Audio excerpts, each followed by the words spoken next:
ஒரே இரவில் ஓகேயான கூட்டணி கச்சிதமாக முடித்த மூவரணி. திமுக முகாமில் தேமுதிக இணைந்தது எப்படி? தேசிய முற்போக்கு திராவிட கழகத்தை ஆரம்பித்த விஜயகாந்த் அதிமுகவுடன் ஒருமுறை கூட்டணி அமைத்தார்.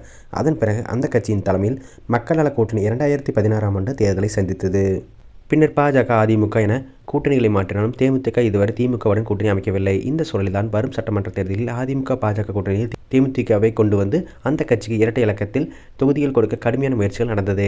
இரட்டை இலக்க தொகுதிக்கு வாய்ப்பில்லை என்றால் 10 சட்டமன்ற தொகுதிகளும் ஒரு ராஜ்யசபா சீட் தேர்தலுக்கு பின்பும் கொடுப்பதாக பேச்சுவார்த்தை நடத்தப்பட்டதாக கூறப்படுகிறது. அதேபோல திமுக தரப்புடனும் தேமுதிக பேச்சுவார்த்தை நடத்தி வந்தது. திமுக தரப்பில் ஒற்றை இலக்க தொகுதியும் ராஜ்யசபா சீட்டும் தருவதாக சொல்லி உறுதி கொடுத்தனர். ஆனால் பாஜக தரப்பு எப்படியும் தேமுதிகவை தங்கள் அணிக்கு கொண்டு வர கடுமையான முயற்சி எடுக்கும் நிலையில்தான் யாரும் எதிர்பார்க்காத வண்ணம் காலை அறிவாலயத்தில் முதல்வரை சந்தித்து கூட்டணியை உறுதி செய்துள்ளார் பிரேமலதா. இதுகுறித்து தேமுதிக தரப்பில் கேட்டபொழுது 2 தரப்பிலும் ஒரு ராஜ்யசபா சீட் தர முன்வந்தார்கள்.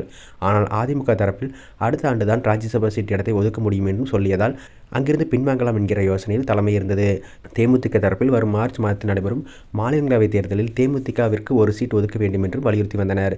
இந்த பேச்சுவார்த்தை ஒருபுறம் நடத்தி வரும் நிலையில் வரும் மார்ச் 1ஆம் தேதி பிரதமர் நரேந்திர மோடி பங்கேற்கும் தேசிய ஜனநாயக கூட்டணி சார்பில் நடைபெறவுள்ள பரப்புரை பொதுக்கூட்டத்தில் தேமுதிக பொதுச்செயலர் பிரேமலதா விஜயகாந்த் மேடையாற்றவும் அதற்கான அழைப்புதலையும் வரும் 23ஆம் தேதி அதிமுக மற்றும் பாஜக தலைவர்கள் பிரேமலதா விஜயகாந்தை நேரில் சந்தித்து கொடுக்க அனைத்து ஏற்பாடு அதிமுக முகாம் மூலம் செய்யப்பட்டது.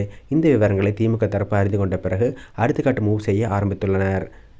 திமுக தரப்பில் திமுக துணை பொதுச்செயலர் கனிமொழி மூலம் தேமுதிக தரப்பு உடனடியாக தொடர்பு கொண்டுள்ளனர். ஏற்கனவே காங்கிரஸ் தரப்பு திமுகவுக்கு குடைச்சல் கொடுத்து வரும் நிலையில் காங்கிரஸ் கட்சிக்கு செக் வைக்கும் விதமாகவும் இந்த பேச்சுவார்த்தையை நடத்த முடிவெடுத்தது திமுக. தேமுதிக பொதுச்செயலர் பிரேமலதா விஜயகாந்துடன் 18ஆம் தேதி இரவு பேச்சுவார்த்தை நடத்தினார் கனிமொழி.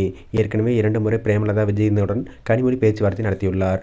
18ஆம் தேதி நடைபெற்ற பேச்சுவார்த்தையின் மூலம் திமுக கூட்டணிக்கு தேமுதிகவை வரவழைக்க சம்மதம் பெற்று அந்த செய்தியை திமுக தலைவர் மு.க. ஸ்டாலின் அவர்களிடம் தெரிவித்துள்ளார்கள். இதனைத் தொடர்ந்து தொகுதி எண்ணிக்கை மற்றும் பிற விஷயங்களை முதல்வரின் மருமகன் தரப்பு கையில் எடுத்துள்ளது. அதன்படி தேமுதிகவுக்கு 9 தொகுதிகள் முதல் 12 தொகுதிகள் வரை வழங்க ஒப்புக்கொண்டனர். ராஜ்யசபா சீட் வழங்கினால் 10 தொகுதிகளை கொடுத்துவிட்டு ஒரு ராஜ்யசபா சீட்டை வரும் மார்ச் மாதமே வழங்க திமுக முன்வந்துள்ளது. மற்றொரு புறம் பொதுப்பணித்துறை அமைச்சர் ஏவா வேலுவும் இரவோடு இரவாக பேசி கூட்டணி டீலிங்கை ஃபைனல் செய்துவிட்டார் என்கிறார்கள்.